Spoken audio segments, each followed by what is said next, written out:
One of my resolutions in 2020 was to normalize my relationship with food. I've recorded a lot of videos about this topic and I've had my ups and downs over the year. My big disappointment is that I still have trouble with modulating my eating habit. I can completely put it away for a day or 2 days, but I have a hard time eating and also eating in a civilized way. So, for example, if you take a look at my computer, it is a lot cleaner than it was a year, 2 years ago. I think I've recorded myself working on the computer in the past. You have probably seen food all over it. And the reason my computer is so clean is because I completely refuse to eat pretty much all day long until I have a situation where I can eat away from my computer, which is not very often nowadays because all of my work and my hobbies and even communicating with people, especially in 2020, revolve around the computer. There aren't too many times I can get away from my computer. I don't like to eat in my car either because I spend a lot of time in it and I don't like to get food particles everywhere. I've been very fearful of eating.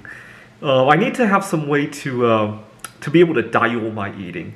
I have a hard time as soon as I eat something. I have a hard time interrupting myself from it. Like I could be eating, let's say, there's a chocolate bar that I love. I'll be eating the chocolate bar, chomping away, and something will come up. Maybe the fire alarm in the building will sound, and I just can't put away my food. I got in trouble with this at the office one time where the fire drill had sounded, and I insisted on grabbing my computer and a bunch of food. And my manager had a talk with me about that. I apologized for it, but it made me realize how difficult a time I have with putting down what was in my train of thought. I do that a lot. I have a very hard time adjusting to the situation on hand. A lot of times when I get into road rage on the highway, I get into fights with people. Oftentimes it wasn't worth fighting over. I just had a hard time dealing with a sudden change of situation, if you will. For example, let's say my favorite example is that when I was working on my PhD, I had this one committee member who had this weird habit. I would go into his office and he would shout out that he only had 5 minutes to talk. And I would lose track of everything I wanted to say because I would get anxious.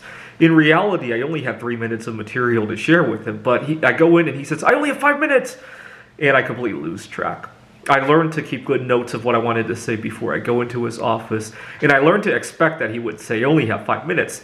But then another time I went in there and he was having a mental meltdown. He was on the phone, I don't know if it was with his wife or his kids, having some kind of a meltdown. I wasn't expecting that. I was expecting him to say, I only have 5 minutes. And so when he had that meltdown, I lost track of what I was going to say to him as well.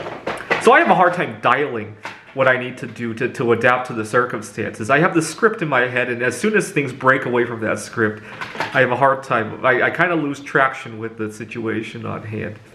And so in 2021, I want to learn how to eat. In 2020, I learned how to not eat, but in 2021, I want to learn how to eat and behave properly when I eat and be able to adapt to the food around me. I know it sounds kind of awkward, but recent weeks I've almost had borderline anorexia, if you could believe it, just from the fear of situations that I just described. I would get really fearful when I would begin a meal. I would get very fearful if anything would come up that might interrupt my progress with the meal. It's one of those things I think unless you have an eating disorder, you might have a hard time understanding just from me talking about it. Now, the other big resolution I want to get over is I have a big fear of committing to a relationship. I love my single life. I love the freedom that comes with it. I'm living in Wallace, Idaho right now because I'm working remotely. I'm loving every moment that I have to myself. And I love how when something doesn't go right, nobody has to see that. I hide at home and I cry over it. I've had troubles with my workplace and other things, right? Bad weather, stuff like that. I get very emotional about bad weather, and I'm glad that nobody has to see me get emotional. A couple days ago, I almost tore down my apartment over getting upset over stuff like that. Okay, nobody had to see that. But at the same time, I really love mingling with others. Last year when I was dating, I the girl and I we thought we were going to get married for sure, and I was actually planning to propose to her on December 21st, 2020, when Jupiter and Saturn would come into conjunction. I was planning to take her to Vantage, Washington, where I love to view celestial events like that, and propose to her right then and there as Jupiter and Saturn come into conjunction. That was yesterday. And of course, we had to stay 6 feet apart, and we broke up during that time because both of us discovered how much we love our single lives. I still love my single life, but I want to lose my fear of giving it up.